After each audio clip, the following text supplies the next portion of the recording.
Hi, this is B. Chiranjeevi Rao, JL in Physics APRJC Tatipudi. In this video lesson, I will teach electric charges and fields.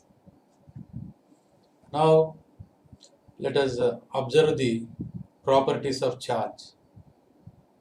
The first one is the study of characteristics of electric charges at rest is known as electrostatics. That means it may be at motion. If the charge is in motion, we consider it as current electricity. So now, in this chapter, we will consider only about the charge which is at rest. That is why we call it as electrostatics or static electricity. The second property.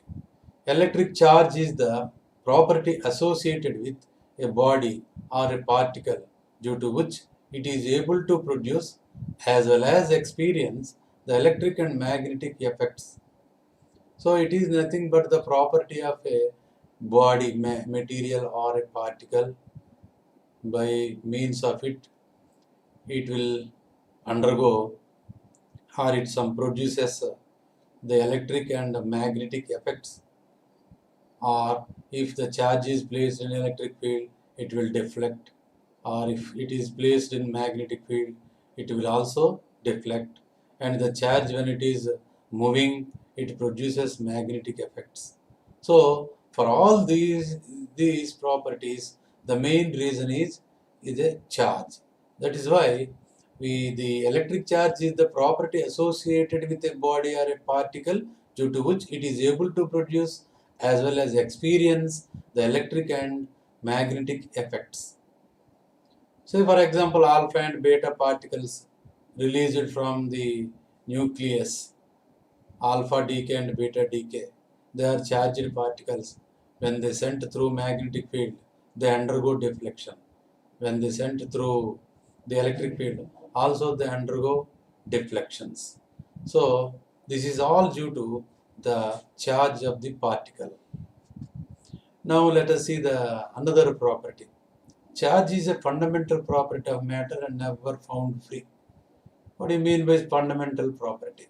See, we have so many objects around us. Every object, matter is made up of the atoms. Every atom consists of electrons, protons, neutrons. So these are the main charged particles, which are the main reason for to discriminate the different types of materials. Say for example, a conductor or insulator, or a crystalline solid or amorphous solid, brittle or what is that, ductile. Maybe there are several types of differences.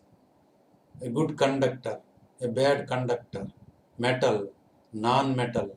These are all can be classified basing on the charge that present inside the atom, the number of electrons that present inside the atom. That is why we can consider charge is a fundamental property of matter. Of course, the charge is available only when there is a matter, there is a mass. Otherwise, you cannot get the charge. Charge is always produced from a body. Unless there is no mass, we cannot create charge. That is why a free existence of charge in the universe is not possible. It is only possible with the matter only.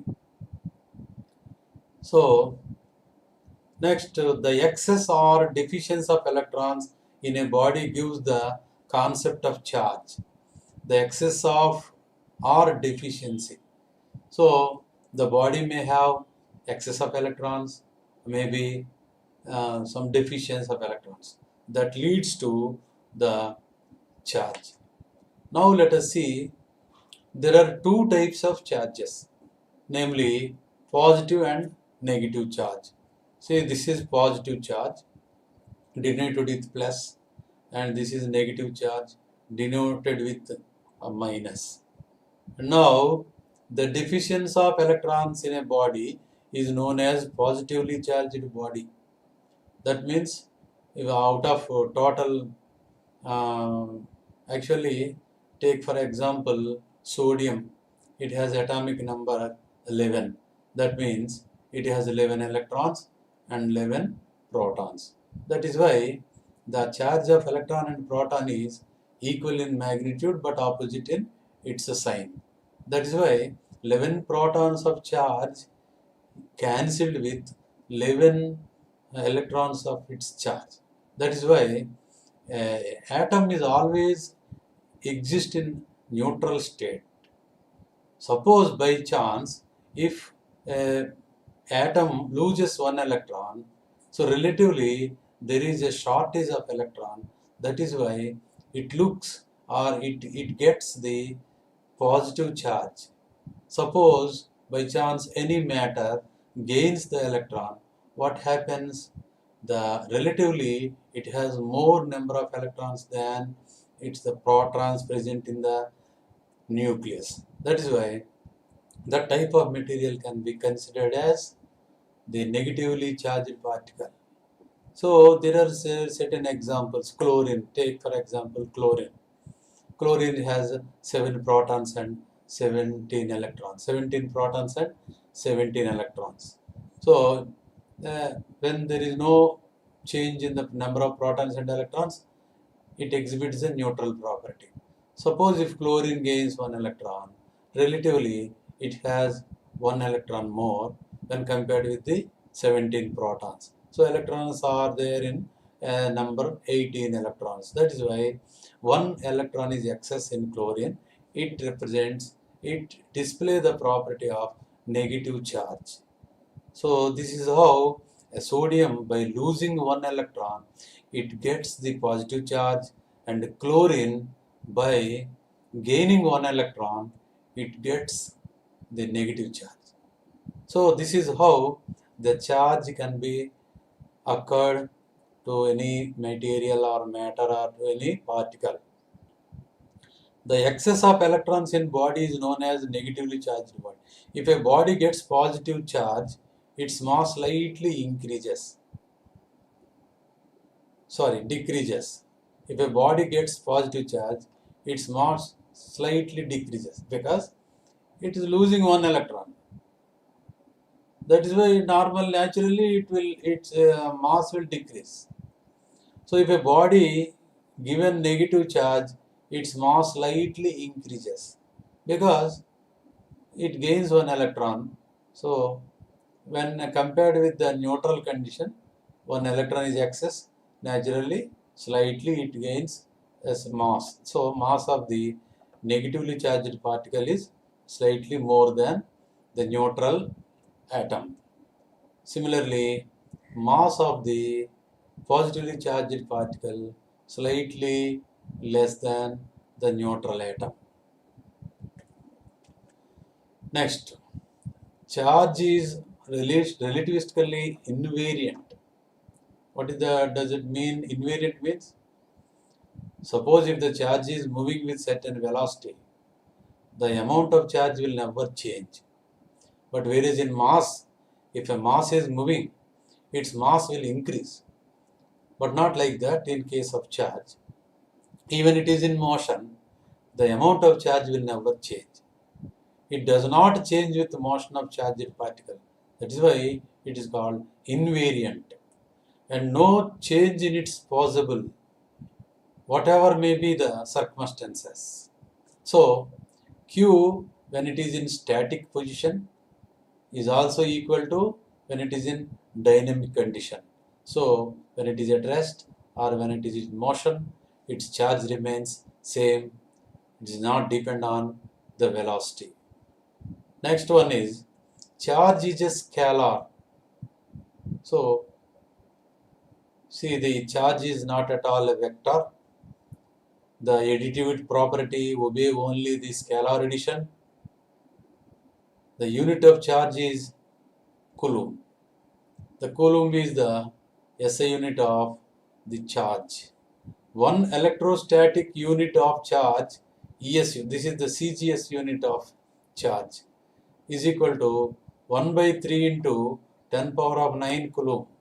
1 by 3 into 10 power of 9 coulomb.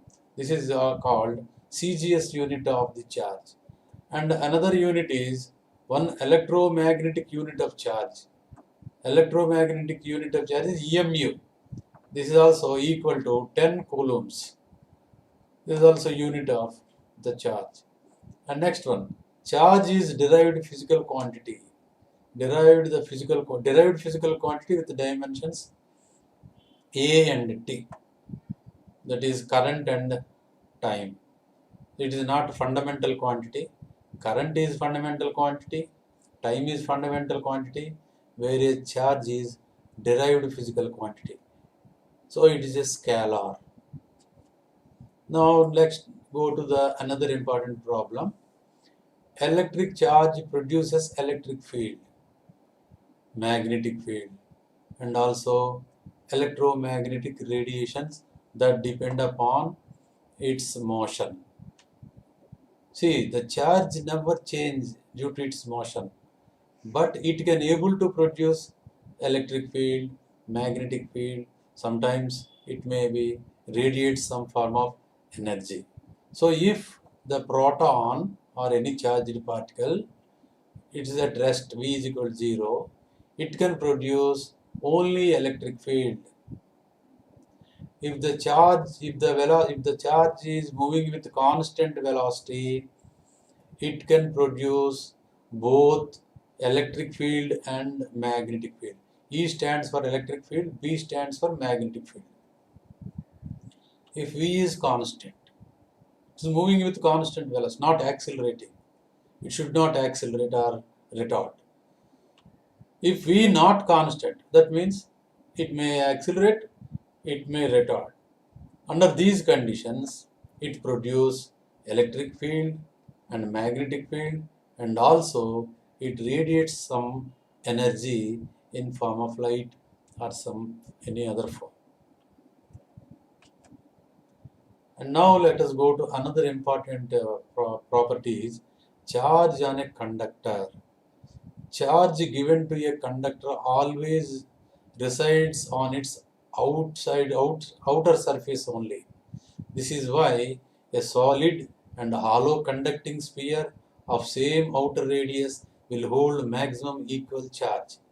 See, for example, you have this one. Suppose if you apply charge to this, my hand, and inside if you supply here, but the charge will appear here only outside this surface. So even if you supply the charge inside my hand, it will come outside. That is why you see here there is a sphere. The charge exhibits outside only, exists outside only. Even in this cone shape, you will observe the charge outside only.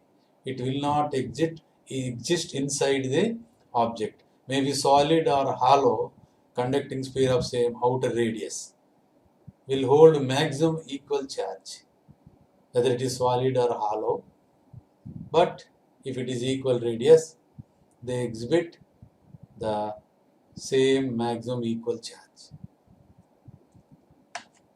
And next one, if surface is uniform, the charge distributes uniformly on the surface. See, if this surface is uniform, the curvature is same throughout the surface. See, you observe the surface of sphere and you observe the shape of this cone. See, at this left side you will see the more radius of curvature, and at right side you have less radius of curvature, and between these two curvatures you have a straight shape. So the charge density is different at different shapes. So if it is having some curvature with certain density of charge, and whereas at the right side the shape of a cone, the sharp edge, it has more density of charge. So sharp edges have more density of charges.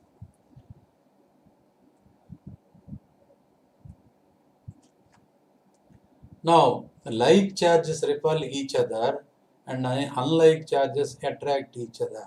there is another property. There are two types of charges. Positive charge. If two positive charges, see here, glass rod positively charged, when taken to near to another glass rod positively charged, these two will repel. And if you take a plastic rod negatively charged, and if you bring this very close to the another plastic rod negatively charged, which is suspended with a silk thread, then these two will repel. And if you bring plastic rod with the negatively charged body very close to the positively charged glass rod, which is suspended with silk thread, then these two are opposite nature, opposite charges, they will attract.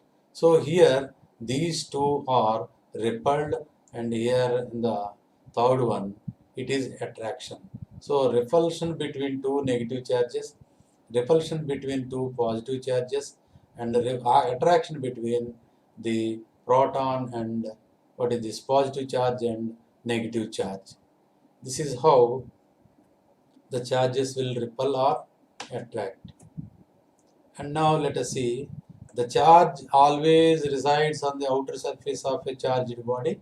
It accumulates more at sharp edge. See here at the sharp edge it accumulates more, but inside the body there is no charge. E electric field is zero inside. Here even in sphere electric field is zero. That is why charge always lies outside the surface. The total charge on a body is algebraic sum of the charges located at different points on the body. So simply you can add the charges, you can sum the charges. It is an algebraic sum. Now, quantization of charge. What do you mean by quantization of charge? See, the charge is quantized means the charge on any body is an integral multiple of minimum charge of electron charge. That is, if Q is the charge, then Q is equal to plus or minus Ne, where N is the integer and E is the charge of electron, that is equal to 1.6 into 10 power of minus 19 coulombs. What do you understand from this? If a charge at the is gained by a body, the charge must be equal to the integral multiples of charge of the electron. See, suppose I will give you one example. If anybody asked to count the number of students in a class, is it possible to count the students as 33.75? 33 candidates are possible, but 0.75 candidate is not possible. So we can observe the students in a integral multiples of the student, now individual student. Similarly, we cannot get charge of half electron, charge of 1/4 electron, like that. Either we get the charge of 1 electron or 2 electrons or 3 electrons and so on. All the integral multiples of the charge of the electron is only available on any body. This is what is called quantization of charge. So charge is quantized in terms of the charge of electron. If Q is the charge, that means it must be equal to either plus or minus charge of the each electron, charge of electron only. There is no possibility of existence of charge of half electron or charge of 1/4 or 3/4 electron. So always the charge exists, the multiples of integral multiples of charge of the electron. This is what is called quantization of charge. The next one is the total net charge of isolated physical system always remains constant. The total net charge of an isolated physical system always remains constant. That means it has equal number of positive charges and equal number of negative charges. When these two are added, it becomes constant. In every chemical or nuclear reaction, the total charge before and after the reaction remains constant. This is another example for the conservation of charge. See, the total charge remains constant. But one thing is, if one body loses one electron, then another body has to gain one electron. But the total number of electrons among these two bodies, between these two bodies, remains same. So charge neither be created nor be destroyed, but charge can be transferred from one body to another body. This is what is called law of conservation of charge. So charge is conserved. You cannot create the charge. You cannot destroy the charge. But the total charge in the universe is always constant. That is what is called Q is equal to Q plus plus Q minus. It is always constant. You cannot create or you cannot destroy. This law is applicable to all types of process like nuclear reaction, atomic reaction, molecular reaction, and the like other process.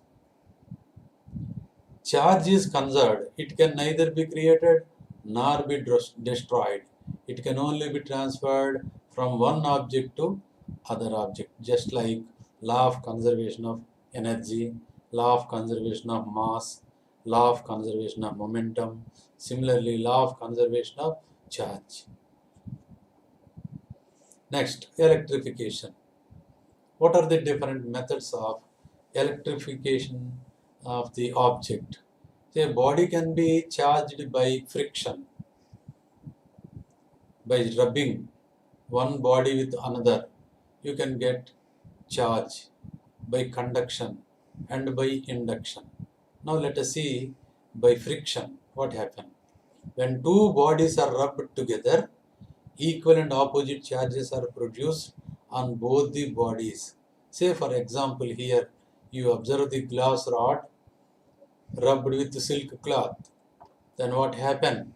The glass rod positively charged with 1, 2, 3, 4, 5 protons, 5 positive charges.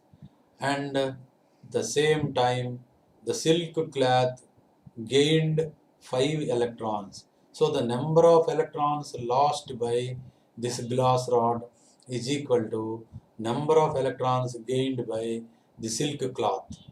So this is also obey the law of conservation of charge. And there is another type of way in which you can get the negative charge on ebonite rod. If ebonite rod rubbed with animal fur, say cat skin, wool, flannel cloth, then ebonite rod negatively charged and other become positively charged. See this cloth, maybe cat skin or wool or flannel cloth or fur. In all these cases, what happened? The animal fur or the wool gives electrons to ebonite rod and the animal skin loses the electrons. That is why the wool or flannel cloth become positively charged and the ebonite rod become negatively charged. This is how we can produce the standard charges using a glass rod with silk cloth, ebonite rod with wool or flannel cloth. We can get the different types of charges by friction and by conduction. So by conduction means there is a direct contact between the two objects. An uncharged body acquires charge when kept in contact with charged body is called conduction. See here this sphere. There is a glass rod with insulating hand. See the glass rod has certain this charge. When you just keep it contact to the sphere, it gets a charge transferred to the second body. This is how the charge will transfer from one body to another body by means of conduction. Here you see rubber having a negative charge connected to sphere, and part of some negative charges are transferred to this sphere. When you remove this, separate this, and the rubber, after removal from the contact, it loses certain electrons, and this some electrons are transferred to this body. And one more thing here happens, the interaction between these two bodies is repulsion. So repulsion takes place during the time of the conduction. Next, by induction. See, now the lightning is only due to the induction. When clouds have a large number of positive charge, say for example, positive charge formed, when the cliff or the tall trees, they produce the opposite negative charge, and due to the induction, and when these two come close together, then electric discharge occur. That is what is the called lightning, flashing of light. So that is the very good example for the electrification by induction. If charged body is brought near to neutral body, the charged body will attract opposite charge and repel like charge present in the neutral body. Opposite charge is induced at the near end and like charge at the farther end. So inducing body neither gains nor loses charge. Induction always precedes attraction. Repulsion is the sure test of electrification. See, during the induction, what happens if you are taking the body, negatively charged body, you are not connecting here, just you are keeping just away from the neutral body. Then what happens? The opposite charge will deposit one side, and the another opposite side deposits other side. So this is how the electrification can be done by induction. So induction always precedes attraction. See, this is attraction, because unlike charges, these two are. Repulsion is the sure test of electrification. So to test whether the body is having the electric charge or not, what you have to do? So attraction is not the correct test. See, out of two bodies, one may have charge, another may not have charge, but both of them will attract. So attraction is not the correct sure test. But to test the charge, we have to supply the charge to the both bodies, like charge. Then we will see if both are repelled each other, that we can come to conclusion that a particular body has a charge. So the sure test of electric charge is repulsion. Next, an important concept is Coulomb's law. Coulomb's law, this is also come into play between two charges. The force of attraction or repulsion. Force of attraction is between two unlike charges, plus and minus. Force of repulsion is between two like charges, maybe positive charge or negative charge. So to what extent they repel each other, or to what extent they attract each other, that gives the Coulomb's law. According to this Coulomb's law, it states that the magnitude of the electrostatic force between two point charges is directly proportional to product of the magnitudes of the charges. Here you see F is directly proportional to the product of the two charges, Q1 and Q2. Here this is one charge and this is another charge. These two charges are separated by means of a distance r placed in air. So now the force between these two is directly proportional to product of the two charges. So out of these two charges, if any one increased, the force is increased. And inversely proportional to square of the distance between them. See, F is inversely proportional to 1 by r square. That means this is what is called inverse square law. So if the r is the distance between the two charges, force is inversely proportional to square of the distance between the two charges. If you combine these two conditions, you will be getting the magnitude of the electrostatic force between the two charges is equal to some constant k into q1 q2 by r square. This q is called proportionality constant, where q1 and q2 are the magnitudes of the two charges respectively, and r is the distance between them. So k is the proportional constant, q1 q2 are the two charges, r is the distance between the two charges. The proportional constant k is called the electrostatic constant and has the value k is equal to, for free space or for air, it is equal to 1 by 4 pi epsilon naught, that is equal to this constant value k is equal to, for air, 9 into 10 power of 9 Newton meter square by Coulomb square in free space or in vacuum. This is the value in SI system, where epsilon naught is the permittivity of the free space. Permittivity means to what extent it can allow the charge through that material. So the value of epsilon naught for this is the permittivity of free space. This permittivity of free space is 8.857 into 10 power of minus 12 farad per meter. This also can be represented with Coulomb square by Newton meter square. This is for the value of k and epsilon naught in case of air or vacuum. The CGS unit, the value of k is 1 for air.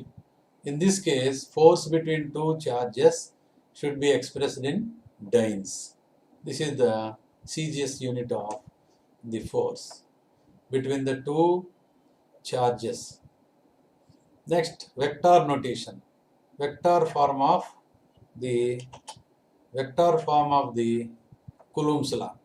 So if you consider Q1 is one charge, Q2 is another charge, Q1 has a position vector R1 with reference to one certain reference point origin, and Q2 is having a position vector R2, then the force between the two charges F bar 1 2 is equal to K into Q1 Q2 by R cube into R12 bar. That can be written as in terms of unit vector. K into Q1 Q2 by R square into the unit vector of R, where R is equal to R2 minus R1. This is a vector form.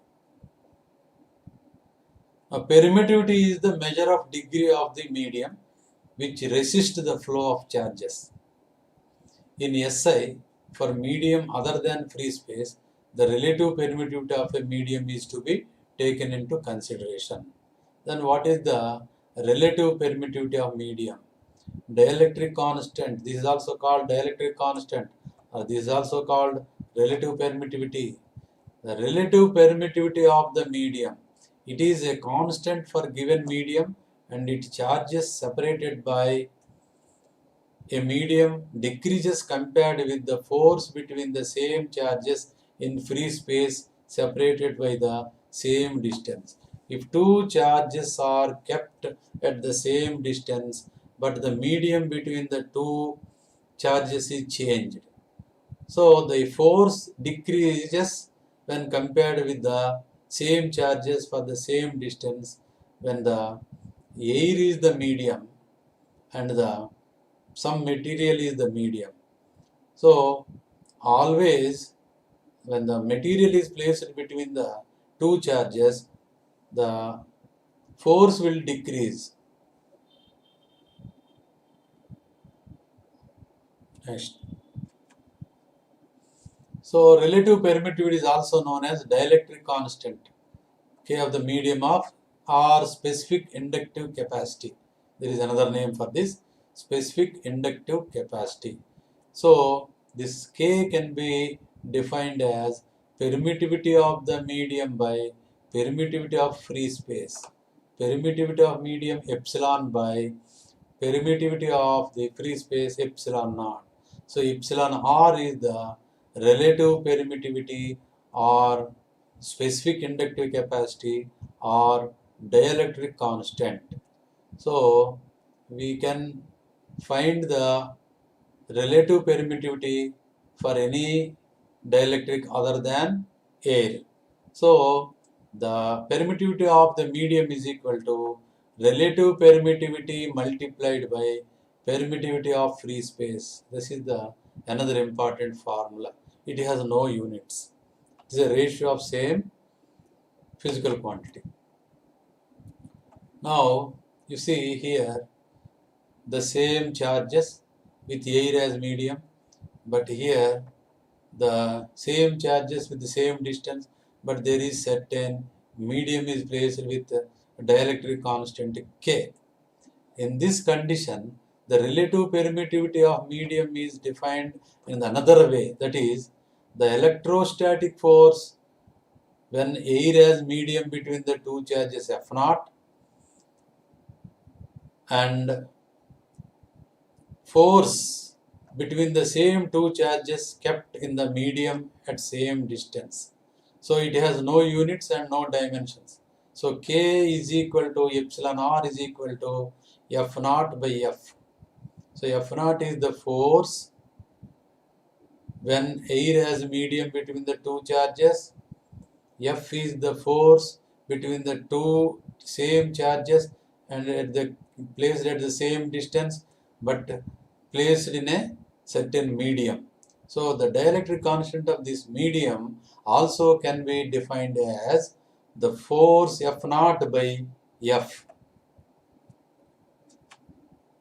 Now let us observe the relative permittivity of certain objects. For vacuum we consider the dielectric constant is 1. For air it is 1.00054. That is why we consider these two are almost all equal. Next, for glass it lies between 5 to 10. For nylon it is 3.5. For polyethylene it is 2.3.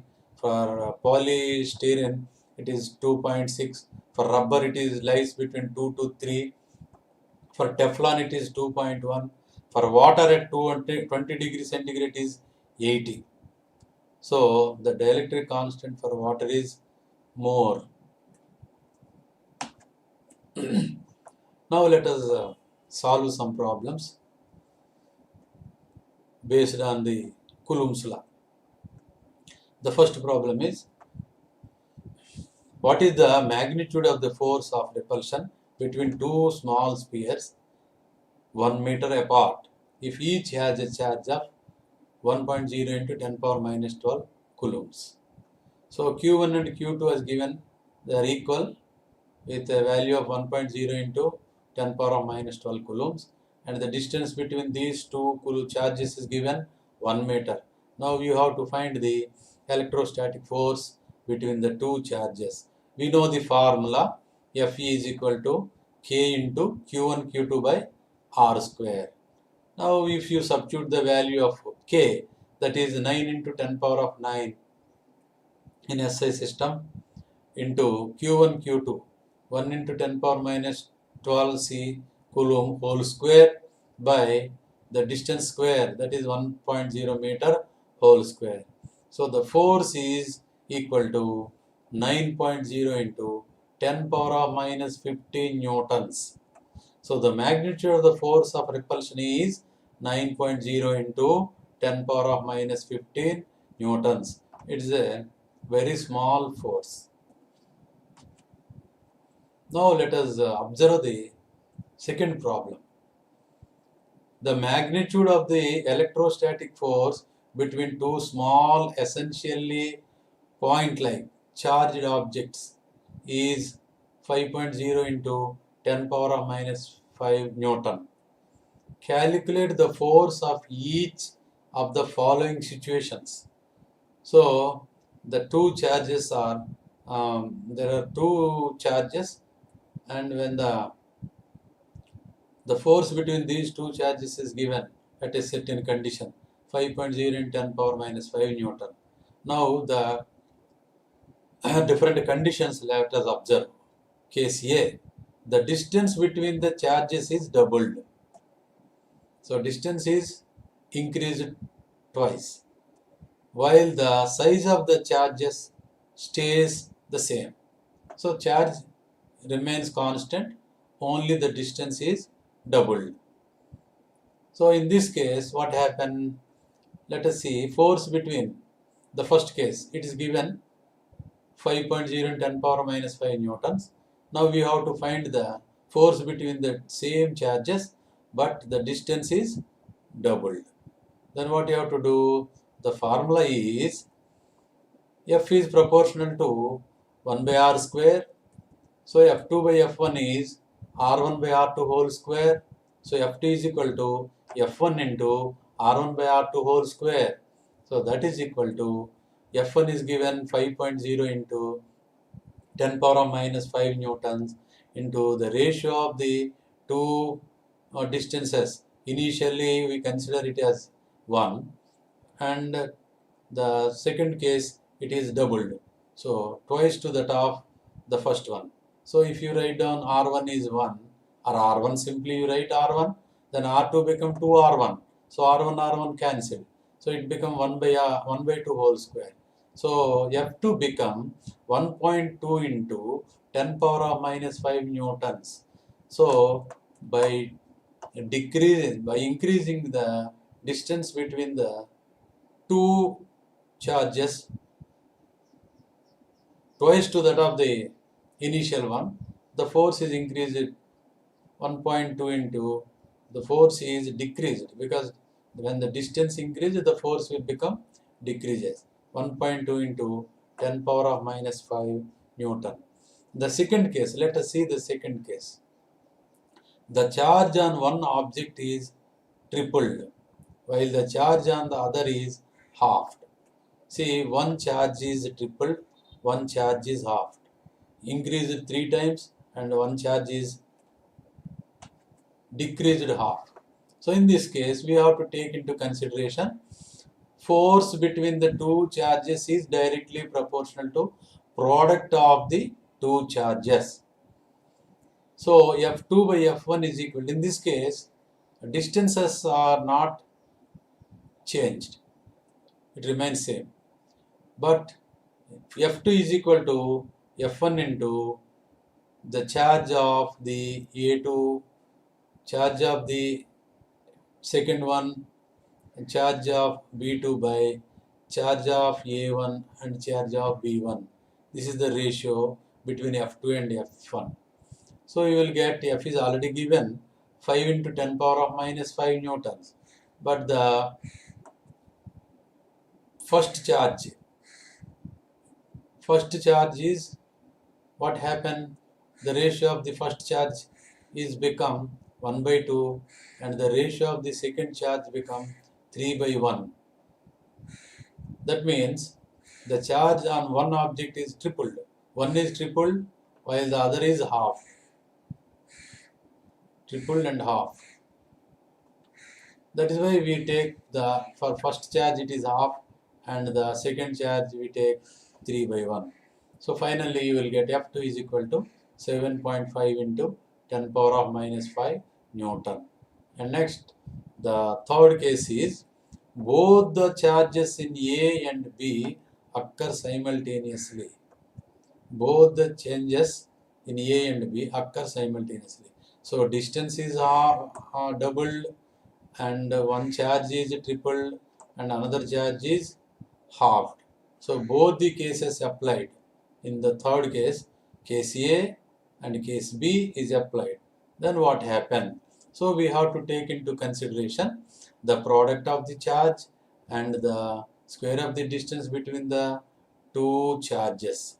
So F2 by F1 is equal to QA2 QB2 by QA1 QB1 into R1 by R2 whole square.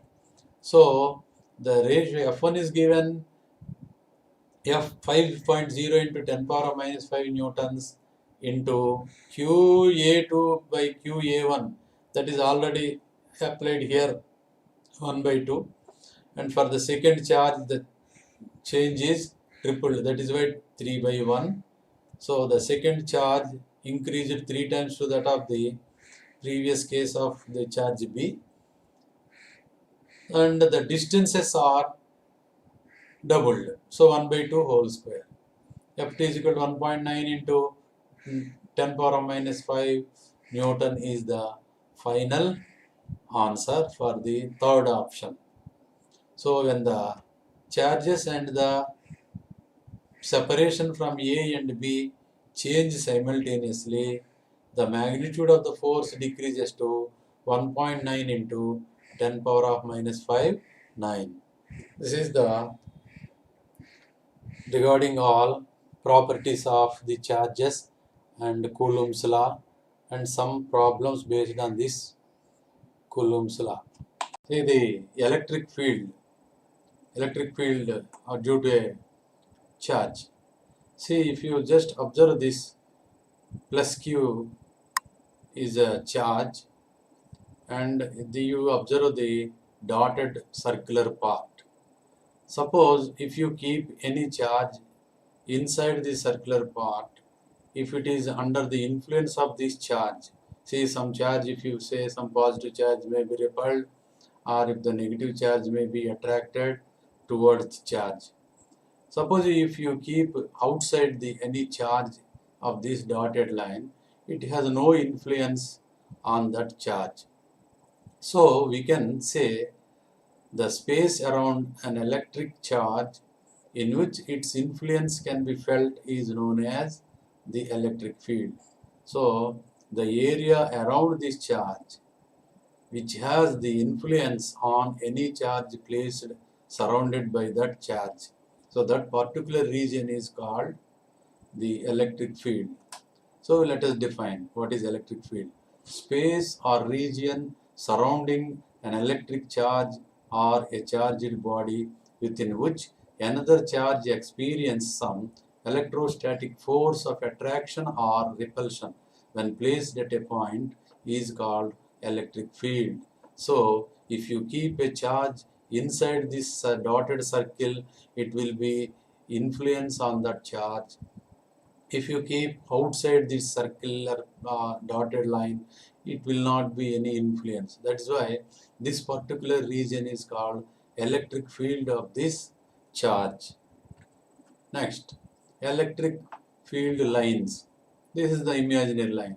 In the electric field, if you keep a positive charge at any place, the path of the charge, positive charge, gives the electric line of force, the direction of the electric line. So if a positive charge here, this red colored positive charge is actually moving on this black dotted line in a curved path. That means this is the path traversed by a positive charge. That is called the line of electric field line. And if you want to find the direction of this electric field at any point on the curved surface, you have to draw a tangent at that point. See, the tangent drawn at this point is yellow line. Yellow arrow mark is the direction of the electric field at this point.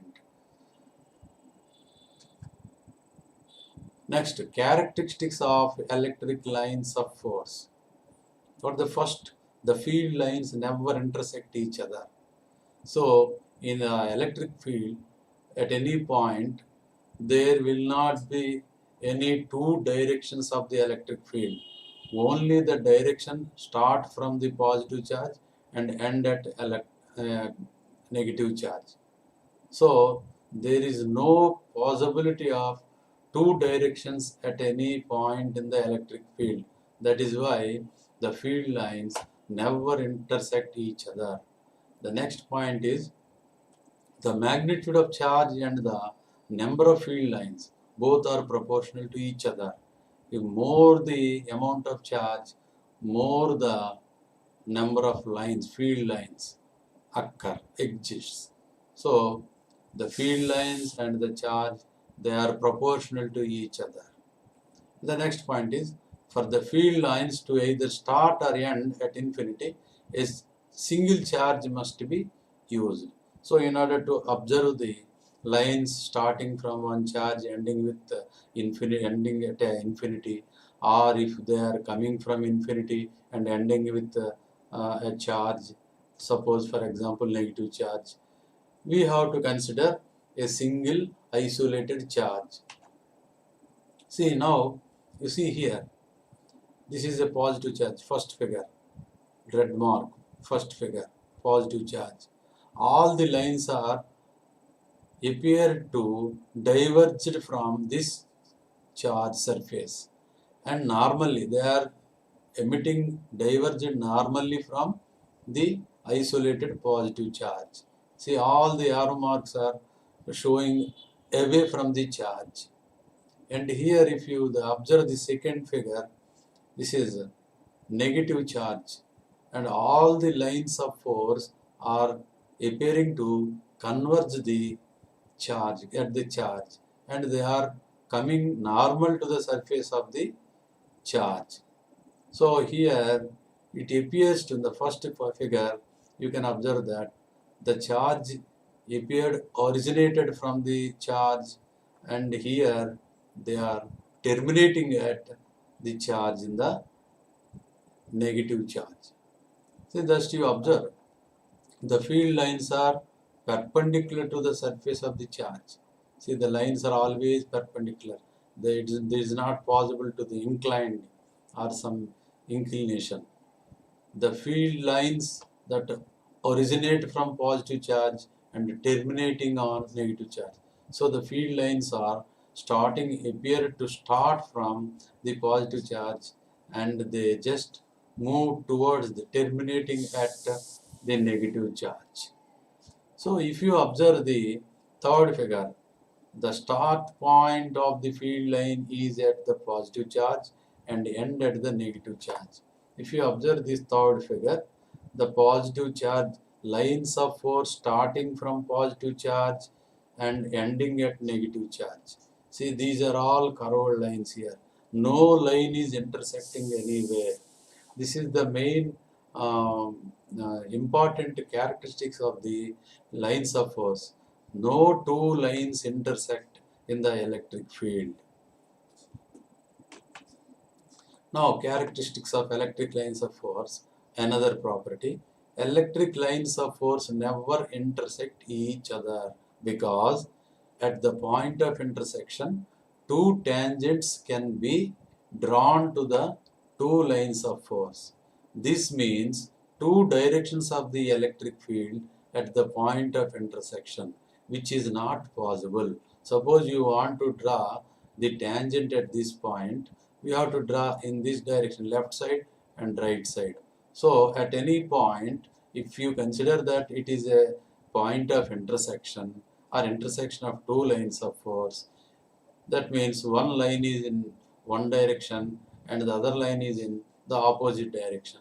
But in a particular field, it is not possible to have two directions at any point in the electric field. Only they start from positive charge and end at negative charge. So there is no question of intersecting the two lines of force at any point in the electric field. Note that similarity of patterns with angle with single magnetic poles so that of electric charge. So if you consider that the single magnetic pole, of course isolated magnetic pole is not possible to exist. Always they appear to be the combination, but for the sake of the analogy to compare the north pole with positive charge and south pole with the negative charge. Now, always the lines of force at positive charge appear to be diverged, and the lines of force always appear to be converged at negative charge. Similarly, in magnet, the lines of force appear to be diverged from north pole and appear to be converged at south pole. So now this is a dipole, two poles with different charges. See the charge at the plus red mark. At this point, the lines of force appear to be diverged, and at the negative charge, the lines of force appear to be converged. And here, the repulsive force between two negative charges. See the curved path. Here, the lines of force always appear to be converged or terminated at negative charge. But whereas in the two like charges, positive like charges, then what happened? The lines of force always appear to be diverged at the positive charge. So this is all the lines of force in the combination. Now electric field lines also, there is another property. The number of lines that originate from a positive charge or terminating on a negative charge must be proportional to the magnitude of the charge. The more the charge, more the number of lines of force will appear or diverge from that point. If it is a positive charge, they appear to be diverged from that point. If more the charge, if the curvature is more, then what happens? The charge deposits more at that particular area. So the more number of lines of force appear to be diverged from that point. Here also you see, this is the curvature is very more here. Curvature is more. That is why less number of electric lines of force are appear to be coming out of that surface, because the charge density is less in this case. Now, common solid conductor shapes and their field patterns. Observe how the field lines are not evenly distributed over such surface. See, this is, if you observe this whole shape, and the ends are curved and the middle part of this is straight part, cylindrical shape, and the edges are spherical shape. So the spherical shape has more curvature, certain curvature, hence the charge deposits at this particular point surface is more when compared with this plane surface. Similarly, if you observe the second figure, conical shape, in this you see the left side has more radius of curvature and less charge deposited. In the case of right side, if you see, the edge is very sharp, the radius of curvature is very less, and hence the lines of force are appear to be diverged. More number of lines of force are appear to be diverged from this point. So observe how the field lines are not evenly distributed over such surface. The charge density sigma is the amount of charge per unit area as might be expected. The field strength E at a point is directly proportional to sigma. That means the density is more than the field strength, also more at this point. See, these two are having directly proportional. Sigma is the density of the charge density. So charge density is equal to charge by area. So charge per unit area. So that is charge density. Note how E and sigma are higher where the surfaces are highly curved. Highly curved means here it is highly curved. Now how E and sigma are higher where the surfaces are highly curved. Now let us see the next concept. The space around the electric field intensity. See, what is actually electric field? The space around an electric charge in which its influence can be felt is known as electric field. So in the electric field, I consider that this particular block is having electric field. In this electric field, I consider one unit positive, just positive charge, point positive charge, black spot at left side at O, and I keep some unit positive test charge. Unit charge, positive charge is huge in size 1 coulomb. That is why we consider a small unit positive charge is considered as test charge. So a test charge is placed at point P.